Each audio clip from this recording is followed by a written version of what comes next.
जय हिंद साथियों, स्वागत है आप सभी का संपूर्ण जी के जय चैनल पर।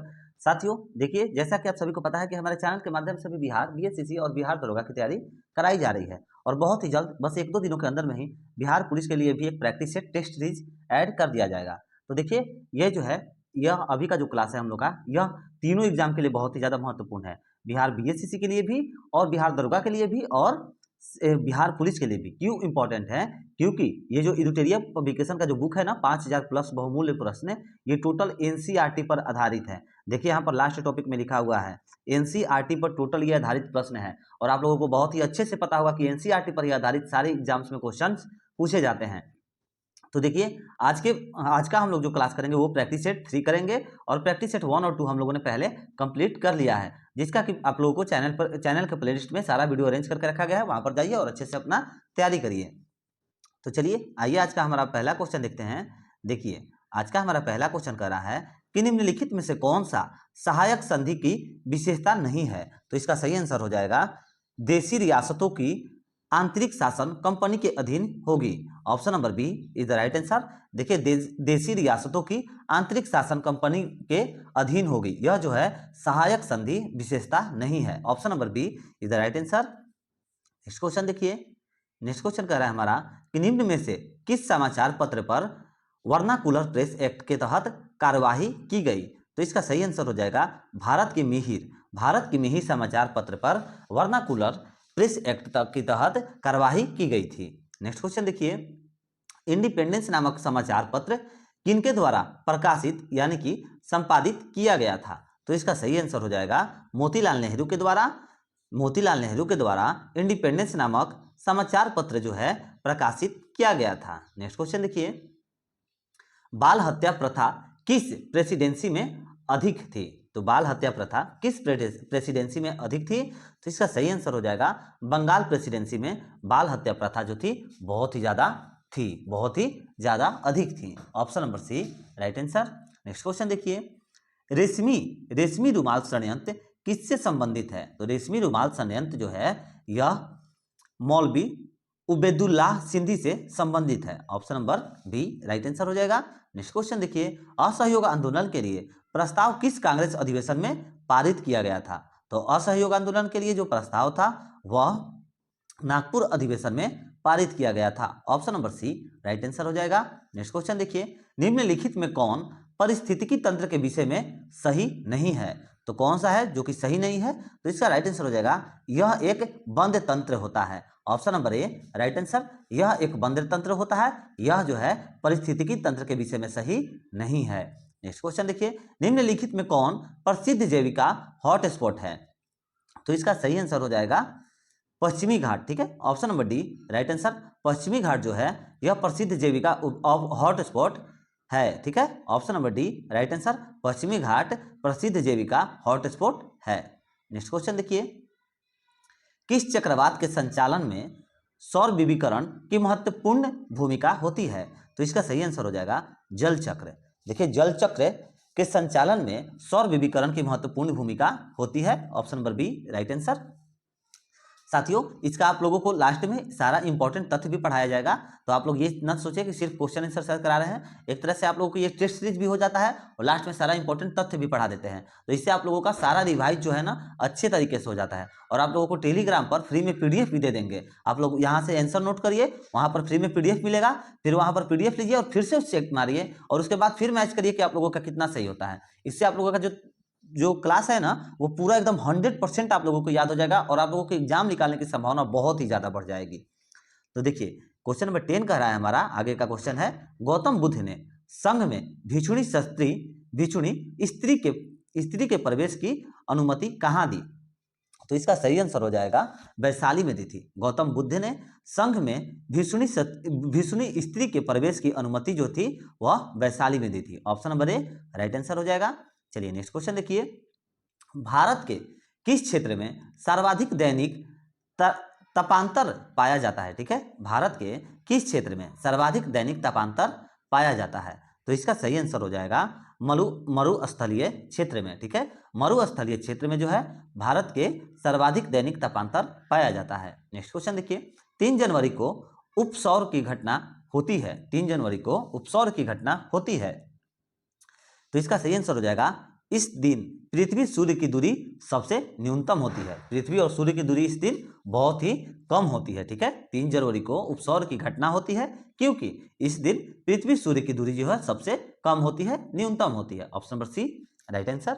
नेक्स्ट क्वेश्चन देखिए, 30 नंबर क्वेश्चन कर रहा है कि कौन सी भूकंप तरंगे सबसे अधिक विनाशकारी होती है। तो इसका सही आंसर हो जाएगा एल तरंगे। ऑप्शन नंबर सी सही आंसर हो जाएगा हमारा एल तरंगे। देखिए एल तरंगे जो है यह भूकंप के सबसे अधिक विनाशकारी तरंगों में से एक है। Option number C right answer L तरंगे। नेक्स्ट क्वेश्चन देखिए, निम्नलिखित में सही सुमेलित है।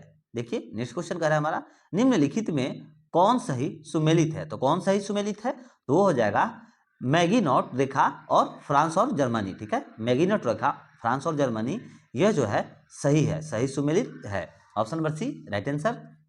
नेक्स्ट क्वेश्चन देखिए, निम्नलिखित में कौन सी पर्वत श्रृंखला सबसे लंबी है। तो पर्वत श्रृंखला जो सबसे लंबी है वो है Andes. Option number D right answer. Next question देखिए, किस अधिनियम द्वारा केंद्रीय बजट को राज्यों के बजट से अलग कर दिया गया। तो कौन से अधिनियम के द्वारा, तो इसका सही आंसर हो जाएगा भारत शासन अधिनियम 1919 के द्वारा। भारत शासन अधिनियम 1919 के द्वारा केंद्रीय बजट को राज्यों के बजट से अलग कर दिया गया था। Option number B right answer हो जाएगा। नेक्स्ट क्वेश्चन देखिए, निम्नलिखित में किस योजना आधार पर संविधान सभा का गठन हुआ था।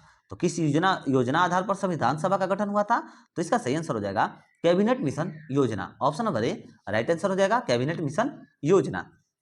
नेक्स्ट क्वेश्चन देखिए, अंतरिम सरकार के गठन की घोषणा कब की गई थी। तो अंतरिम सरकार के गठन की घोषणा जो है यह कब की गई थी, तो यह 24 अगस्त 1946 को की गई थी।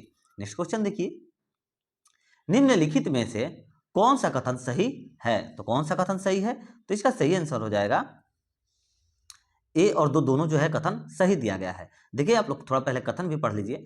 जब राज्य में राष्ट्रपति शासन लागू हो तो संसद को संबंधित राज्य के लिए राज्य सूची पर कानून बनाने की शक्ति प्राप्त हो जाती है, ये सही है। और दूसरा कथन जो है राष्ट्रपति शासन के उपरांत भी संसद द्वारा बनाया गया कानून प्रभावी रहता है, ये भी सही है। तो इसका सही आंसर हो जाएगा ऑप्शन नंबर सी 1 और 2 दोनों राइट है। नेक्स्ट क्वेश्चन देखिए, अनुच्छेद 54 का संबंध निम्नलिखित में से किससे है। तो अनुच्छेद 54 का जो संबंध है वह निम्नलिखित में से राष्ट्रपति के निर्वाचन से संबंध है। Option number A right answer. Next question देखिए, नेक्स्ट क्वेश्चन कह रहा है हमारा निम्न कथनों में से कौन गलत है। तो देखिए पहले कथन देखिए, इनमें से देखिए कौन जो गलत दिया गया है। तो इसका सही आंसर हो जाएगा राज्य लोक सेवा आयोग के अध्यक्ष या सदस्यों के वेतन भत्ता राज्य सचित निधि से दिया जाता है, और जबकि पेंशन भारत से सचित निधि से दिया जाता है, यह जो है गलत दिया गया है। Option number C right answer, यह कथन गलत है। नेक्स्ट क्वेश्चन देखिए, क्वेश्चन नंबर 22 कह रहा है वित्त आयोग के संबंध में निम्न कथनों पर विचार कीजिए। तो वित्त आयोग के संबंध में निम्न कथनों पर विचार करना है। तो इसका देखिए पहले कथन पढ़ लीजिए, वित्त आयोग में एक अध्यक्ष पद एवं 2 सदस्य होते हैं, ये जो कथन दिया गया है ये सत्य है। दूसरा कथन पढ़िए, इनका कार्यकाल राष्ट्रपति के आदेश के तहत तय होता है, ये गलत है। और इनकी पुण्य नियुक्ति नहीं हो सकती, ये भी सही है। ऑप्शन नंबर कौन सा सही हो जाएगा, ए और 3 जो है दोनों सही होगा। Option number B is the right answer, केवल 1 और 2 यह जो है सही है। चलिए नेक्स्ट क्वेश्चन देखिए, निम्न में से कौन आरबीआई की मौद्रिक नीति के मात्रात्मक उपकरण है। तो इसका सही आंसर हो जाएगा, देखिए पहले पढ़ लीजिए कथन। देखिए कह रहा है वैधानिक तरलता अनुपात, नगद आर्थिक अनुपात और खुले बाजार की क्रियाएं, ये तीनों जो है आरबीआई की मौद्रिक नीति के मात्रात्मक उपकरण है। ठीक है, ये निम्न में से पूछ रहा था ना, तो ये तीनों हो जाएंगे सही। तो इसका राइट आंसर क्या हो जाएगा, ऑप्शन नंबर डी 1, 2 और 3। नेक्स्ट क्वेश्चन देखिए, प्रधानमंत्री किसान संपदा योजना या मुख्य उद्देश्य है। ठीक है, प्रधानमंत्री किसान संपदा योजना का मुख्य उद्देश्य क्या है। तो इसका राइट आंसर हो जाएगा खाद्य प्रसंस्करण को बढ़ावा देना। Option number C right answer. Next question देखिए, निम्नलिखित में से कौन सी सीमित एफआरबीएम अधिनियम से संबंधित है। तो इसका सही आंसर हो जाएगा जो कि एफआरबीएम अधिनियम से संबंधित है। तो इसका राइट आंसर हो जाएगा एनकेसी समिति। Option number D right answer. NKC समिति जो है वह सी समिति एफआरबीएम अधिनियम से संबंधित है। ऑप्शन नंबर डी राइट हो जाएगा।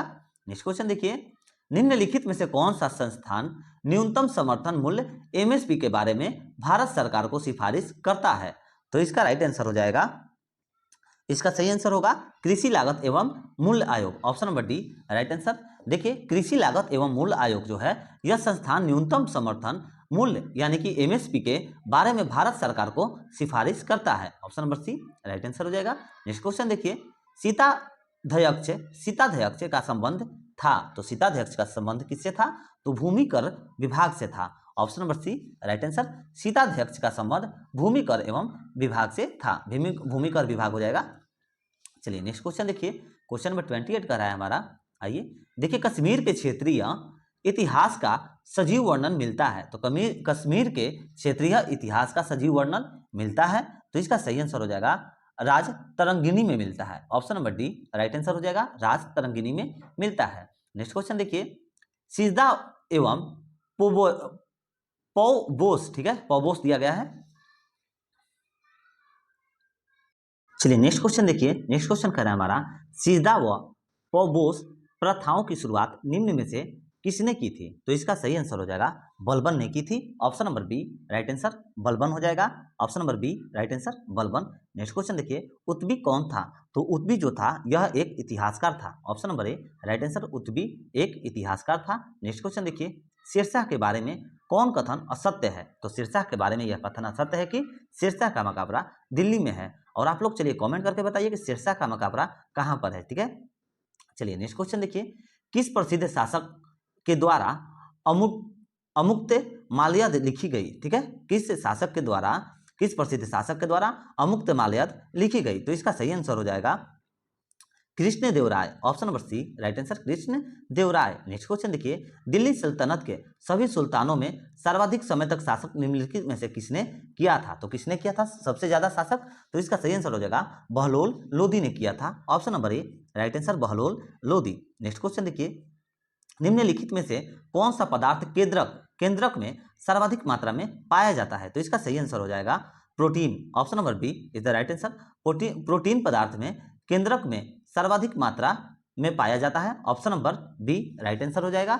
चलिए नेक्स्ट क्वेश्चन देखिए, 35 नंबर, प्रकाश संश्लेषण की प्रकाशिक अभिक्रियाएं क्लोरोप्लास्ट में क्या संपन्न होती है? तो क्या संपन्न होता है? तो इसका सही आंसर हो जाएगा grana, option number A right answer. प्रकाश संश्लेषण की प्रकाशिक अभिक्रियाएं क्लोरोप्लास्ट में जो है ग्रेना संपन्न होती है, option number A right answer.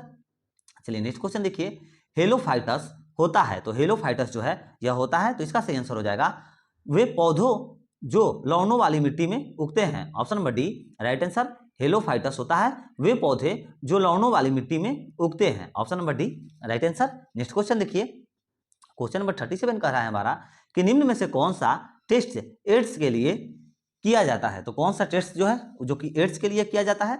तो इसका सही आंसर हो जाएगा, देखिए पहले पढ़िए, पीसीआर, रिपा, सीडी और एलिसा। देखिए इनमें से बताना है कि कौन सा जो टेस्ट है जो कि एड्स के लिए किया जाता है, तो इसका राइट आंसर हो जाएगा 1, 3 और 4। देखिए ये कौन से में दिया गया है, तो इसका सही आंसर हो जाएगा ऑप्शन नंबर डी 1, 3 और 4।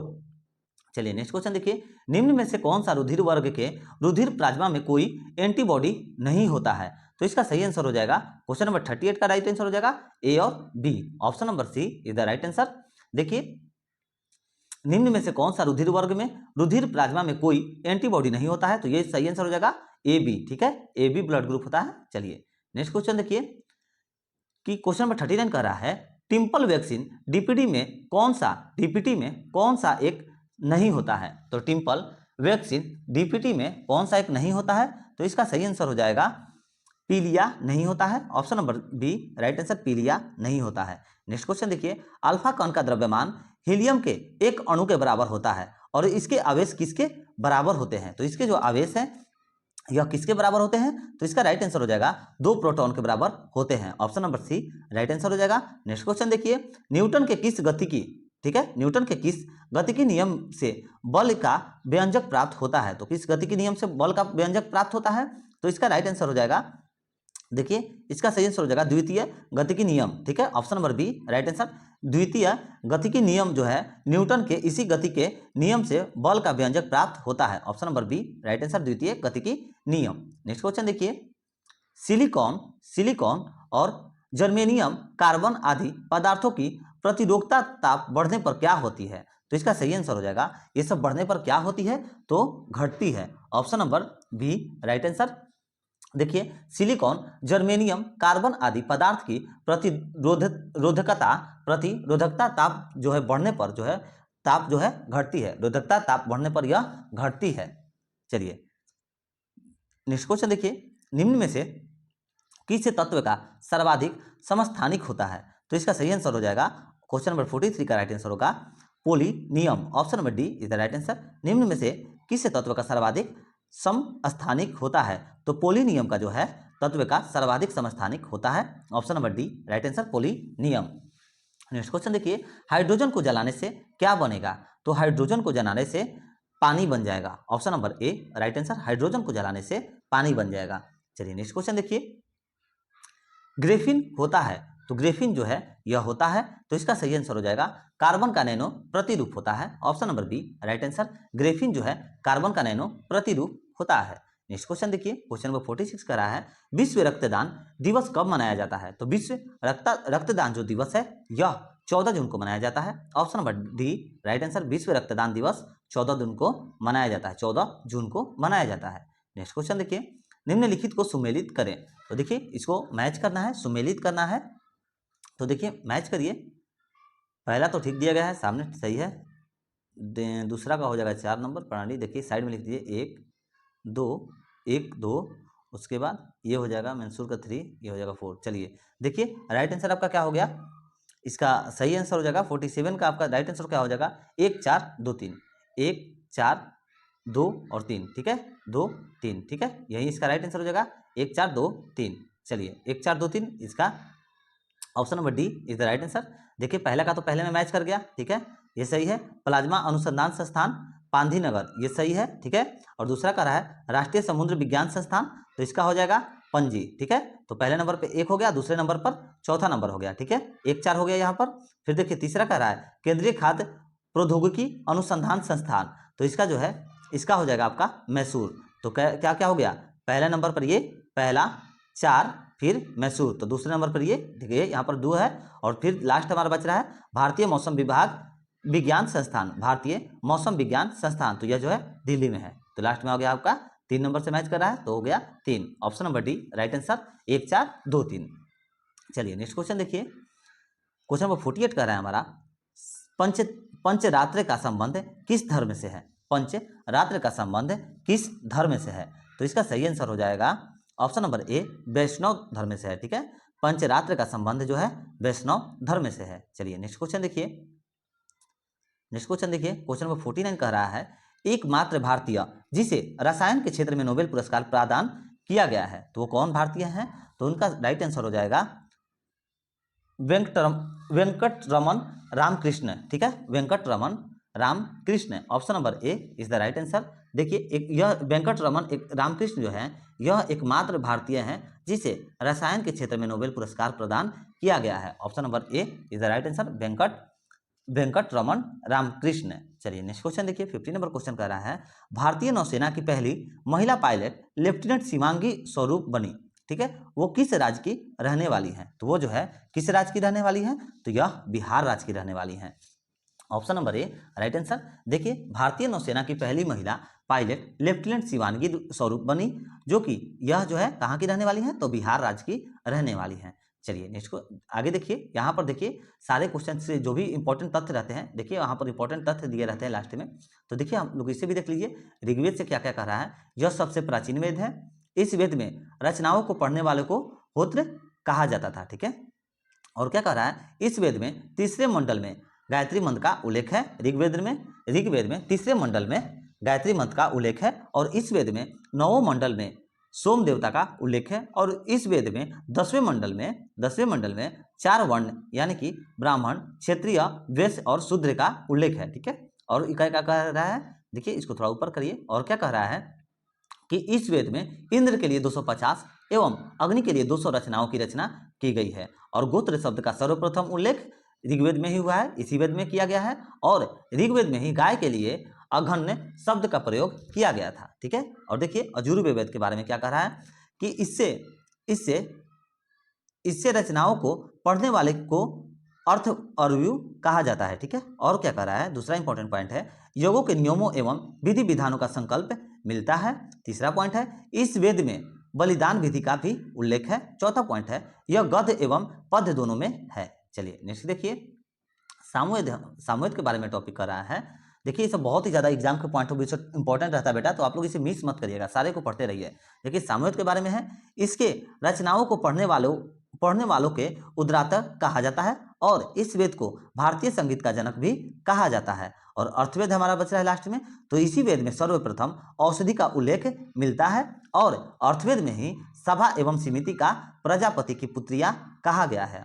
और देखिए, वेदों की संख्या टोटल 4 होती है, वेदांग की संख्या 6 होती है, पुराणों की संख्या 18 होती है और उपनिषदों की संख्या 108 होती है। ये लास्ट वाला पहले क्वेश्चन पूछा गया है, उपनिषदों की संख्या कितनी होती है, तो यह 108 होती है। तो साथियों, यही था हमारा आज का क्लास, प्रैक्टिस सेट नंबर 3। ऐसे हम लोग डेली एक एक क्लास को कंप्लीट करते रहेंगे और एग्जाम आने तक सारे बुक्स को क्लियर कर लेंगे। जितने भी मार्केट में बुक्स अवेलेबल रहते हैं, आप लोगों को जितने भी जो भी इंपॉर्टेंट रहते हैं, सारे बुक्स को कवर करा देंगे। उसके बाद फिर हम खुद से प्रैक्टिस सेट बना करके आप लोगों का टेस्ट डेली लेंगे, उससे आप लोगों का अभ्यास होता रहेगा और आप लोगों का नंबर भी जो भी आएगा, आप लोगों को मालूम चलेगा कि आप लोग कितना सही कर रहे हैं। तो चलिए मिलते हैं नेक्स्ट वीडियो में। जय हिंद। और साथियों, आप लोगों को अगर वीडियो पसंद आता है तो प्लीज़ वीडियो को लाइक करिए, शेयर करिए, चैनल को सब्सक्राइब करिए। चलिए मिलते हैं नेक्स्ट वीडियो में। जय हिंद, जय भारत।